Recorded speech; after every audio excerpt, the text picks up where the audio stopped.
Phone का vibration होता है और हमारा फोकस डाइवर्ट होकर के हम डिस्ट्रैक्ट हो जाते हैं। और ये एक बार नहीं, हर 5 मिनट में हो रहा है। एक बार अपनी उस लाइफ को इमेजिन करके देखो जहां पर फोकस नहीं है, सिर्फ डिस्ट्रैक्शंस हैं। कौन सा क्वालिटी काम आप पूरा कर रहे हैं, किस तरह से आप आपके सोचे हुए सारे काम पूरे करेंगे, इस इमोशनली अटैच्ड किस तरह से आपका सोचा हुआ काम पूरा करेंगे। और वो लाइफ अगर हमारे कंट्रोल में नहीं रही तो हमारे गोल्स कैसे अचीव होंगे। आज हम डिस्कस करने जा रहे हैं किस तरह से इस नॉइजी वर्ल्ड में हमारा डीप फोकस बना करके रखें। नमस्ते और स्वागत है आपका manage time with Akhil podcast में। यहाँ आप अखिल यानी मेरे साथ एक सफर पर जाने वाले हैं जिससे अपने टाइम को और बेहतरीन तरीके से मैनेज कर पाएंगे। तो तैयार हो जाइए, हर बुधवार और शनिवार को एक नया कदम बढ़ाते हुए अपने सफलता की तरफ आगे बढ़ेंगे। चलिए शो की शुरुआत करें। हेलो दोस्तों, मैं आपका टाइम मैनेजमेंट लाइफ कोच अखिल बाहेती। दोस्तों, आज हम हमारे डिस्ट्रैक्शन को दूर करके हमारे फोकस पर काम करने जा रहे हैं। किस तरह से ये जो नॉइजी वर्ल्ड है, हमारे आसपास में जो शोर शराबा हो रहा है, उसे कैसे कंट्रोल करें, उस पर हम बात करने जा रहे हैं। आप अभी की दुनिया को, जिसे हम कहते हैं जेनजी फास्ट मूविंग वर्ल्ड है, उसे एक बार ऑब्जर्व करके देखिए। इस दुनिया में हर कोई अटेंशन पाने का काम कर रहा है। इसे हम कहते हैं अटेंशन इकोनॉमी। हर कोई ऐड इस तरह से करेगा कि आपका अटेंशन वहां पर कैरी हो जाए और उस अटेंशन से उन्हें आउटकम मिले।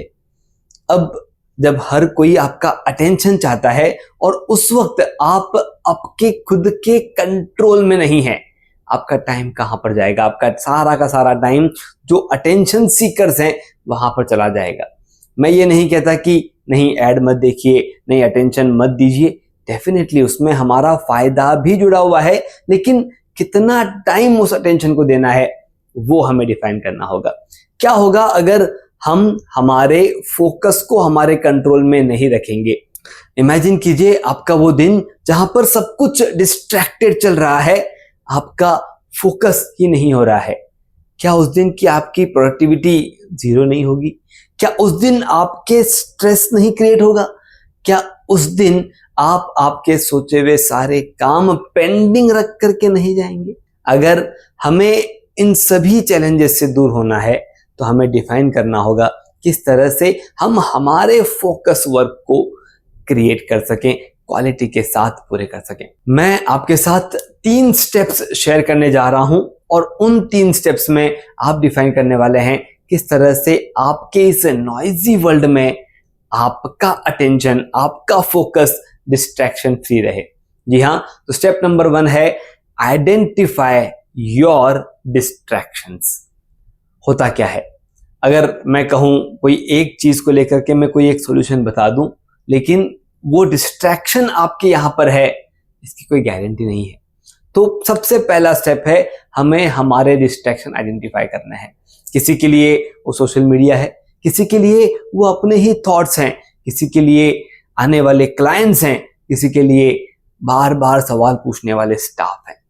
हमें हमारे उस डिस्ट्रैक्शन को आइडेंटिफाई करना है कि कौन सा ऐसा डिस्ट्रैक्शन है जो हमारे लिए नॉइज क्रिएट कर रहा है, और हर एक डिस्ट्रैक्शन के लिए अलग अलग सॉल्यूशंस है।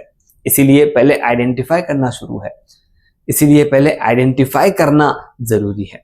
दोस्तों, मैं जब अपने शेड्यूल पे काम कर रहा था, मैं भी कोई टेक्निक सुन करके, कोई दूसरा ही मेथड इंप्लीमेंट करके अपने डिस्ट्रैक्शन को दूर करने की कोशिश कर रहा था, लेकिन इस तरह से वो काम नहीं किया। और जब मुझे मालूम चला कि मेरे जो अनवांटेड कॉल्स हैं, उन कॉल्स पर अगर मैं काम करना शुरू कर दूं तो ये डिस्ट्रैक्शन कम हो जाएंगे और मेरा क्वालिटी काम, फोकस काम बढ़ना शुरू हो जाएगा। मैंने बस उसी तरह से अपने काम को रीअरेंज किया, आने वाले कॉल्स को एक सेट डिफाइंड रिप्लाई सेट कर दिया और नंबर ऑफ कॉल्स कम हो गए। ये पॉसिबल है। इसीलिए सबसे पहला स्टेप है आपको आपके डिस्ट्रैक्शंस को आइडेंटिफाई करना है, और जैसे ही वो आपके डिस्ट्रैक्शंस आइडेंटिफाई हो जाए, स्टेप 2 आपको लागू करनी है, और वो है आपका अपना फोकस मेथड आपको आइडेंटिफाई करना है। देखिए, टेक्निक बताने के लिए मैं आपको यहाँ पर 4 टेक्निक बता दूं, लेकिन वो चारों के चारों टेक्निक आपके लाइफ में इंप्लीमेंट होंगे इसकी कोई गारंटी नहीं है। आपको चेक करना होगा उन चारों को इम्प्लीमेंट करके कि कौन सी एक टेक्निक मेरे यहाँ पर काम आएगी, कौन सी एक टेक्निक इजीली एप्लीकेबल है मेरे डिस्ट्रैक्शन के लिए। टेक्निक नंबर 1 है टाइम ब्लॉकिंग। आप आपके शेड्यूल के टाइम ब्लॉक करके रखिए कि इस टाइम पे ये काम पूरे करेंगे, और उस टाइम पे जब वो काम पूरे हो जाते हैं तो उन कामों का डिस्ट्रैक्शन आगे नहीं आता। दूसरी टेक्निक है मॉन्क मोड, MONKMODE। दूसरी टेक्निक है मॉन्क मोड। मॉन्क मोड में क्या होता है, आप पर्टिकुलर टाइमिंग के लिए आपके फोन को स्विच ऑफ कर देते हैं। आप अपने आप को एक साधु की दुनिया में ले जाते हैं जिन्हें दुनिया से कोई मतलब नहीं, वो सिर्फ अपनी लाइफ में जीते हैं। आप भी वैसा ही करते हैं। आप मॉन्क मोड एक्टिवेट करते हैं, आपके शेड्यूल का वो टाइम फिक्स रखते हैं। जैसे ही वो टाइम शुरू होता है आपके मोबाइल स्विच ऑफ और सारे के सारे डिस्ट्रैक्शंस ऑफ। यह है दूसरी टेक्निक। तीसरी टेक्निक है डिजिटल डिटॉक्स। आप अपने आप को डिजिटल डिटॉक्स कर देते हो। जैसे मेरे एक क्लाइंट हैं जिनको मैंने जस्ट फर्स्ट टॉक पे ही मैंने उनको बता दिया था कि इस तरह से आपके शेड्यूल में आपका मैक्सिमम टाइम जो है वो फेसबुक पे जा रहा है। क्या कर सकते हैं उसके लिए, आप कैसे उसे कंट्रोल कर सकते हैं। उन्होंने जैसे ही अपने उस टाइम को कैलकुलेट करना शुरू किया और मालूम चला कि इतना ज्यादा टाइम फेसबुक पे जा रहा है, उन्होंने फेसबुक को अनइंस्टॉल कर दिया। और अब वो खुशी खुशी कहते हैं कि मेरे पूरे दिन का कंट्रोल जो है वो मेरी लाइफ में आ गया। मैं नहीं कहता कि आप उस ऐप को अनइंस्टॉल करो, लेकिन 21 डेज के लिए क्यों ना ऐसे एक चैलेंज के तौर पर आप लें और उस ऐप से बाहर निकल जाए। Only for 21 days. आप देखेंगे उन 21 दिनों में वो जो आपका टाइमिंग उस ऐप पे जा रहा था, वहां से आप फिर से एक बार अपने शेड्यूल को कंट्रोल में ला करके फिर उस ऐप का जितना यूज करना है उतना कर सकते हो। और अगर 21 दिन बाद आपको जरूरत नहीं लगी तो उस ऐप को आप परमानेंटली आपके शेड्यूल में से, आपके लाइफ में से दूर कर सकते हैं। और आखिरी और मोस्ट इंपॉर्टेंट टेक्निक जो आप इजीली इस्तेमाल कर सकते हैं, और वो है पोमोडोरो टेक्निक। जी हाँ, पोमोडोरो टेक्निक कहती है कि 25 मिनट तक आप कोई भी एक काम कीजिए। उन 25 मिनट में no phone calls, no staff, no client, कोई भी आपको डिस्टर्ब नहीं कर सकता। उसके बाद आप 5 मिनट का ब्रेक लीजिए और इस तरह के आप दिन में 3 या 4 सेशन कीजिए। आपके सारे सोचे हुए काम पूरे हो जाते हैं। दोस्तों, डिस्ट्रैक्शन को हराना ये हमारे हाथ में है, हमारे फोकस को डेवलप करना भी हमारे हाथ में है, लेकिन कौन सा डिस्ट्रैक्शन और कौन सी टेक्निक ये आपको डिफाइन करना बहुत जरूरी है। और एक बार जब ये डिफाइन हो जाता है उसके बाद हम आते हैं स्टेप 3 की तरफ, और हमारा स्टेप 3 है हमारा फोकस जोन क्रिएट करना। कोई एक ऐसी जगह आपके शेड्यूल में, आपके ऑफिस एरिया में क्रिएट करना जहां पर आप बैठ करके डीप फोकस काम करते हैं और ये मैसेज आपके स्टाफ और क्लाइंट सबको चला जाए। वो जो एरिया है, उस एरिया में आपके नंबर ऑफ फाइल्स कम होंगे, आपके सामने डॉक्यूमेंट्स कम होंगे, सिर्फ आपकी टू डू लिस्ट और उस एरिया में, उस पर्टिकुलर शेड्यूल में लगने वाले, उस टाइम में लगने वाली चीजें उस डीप वर्क फोकस जोन में होगी।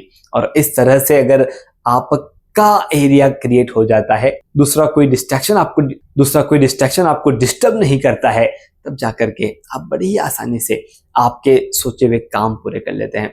और हमारे सोचे हुए काम पूरे करने से जो हम लाइफ जीने वाले हैं, जिस ग्रोथ को हम अचीव करने वाले हैं, वो ग्रोथ है जिसके लिए हम हमारा सारा टाइम स्पेंड करते हैं। आप देखेंगे लॉन्ग टर्म बेनिफिट्स आपको बहुत ही शानदार मिलते हैं, और उन लॉन्ग टर्म बेनिफिट्स के लिए हम हमारे शेड्यूल पर हमारा कंट्रोल लाते हैं। दोस्तों, आपको आपके काम खत्म करने के लिए ज्यादा टाइम की जरूरत नहीं है, आपको जरूरत है तो ज्यादा फोकस्ड टाइम की। आप जितना ज्यादा अपने वर्क शेड्यूल में अपने आप को फोकस रखना शुरू कर देंगे, quality work, quality result, benefited clients and satisfied staff, ये सभी आपके पास होंगे, जिससे आपके सोचे हुए काम आपके सोचे हुए तरीके से पूरे होते हैं। कोई भी डाउट हो कमेंट बॉक्स में जरूर लिखें। अगर आपको लगता है कि कोई एक दोस्त या परिवार जो हमेशा डिस्टर्ब रहते हैं, डिस्ट्रैक्टेड रहते हैं, काम पूरे नहीं होने की कंप्लेन करते रहते हैं, उनके साथ इसे शेयर कीजिए ताकि उनकी लाइफ में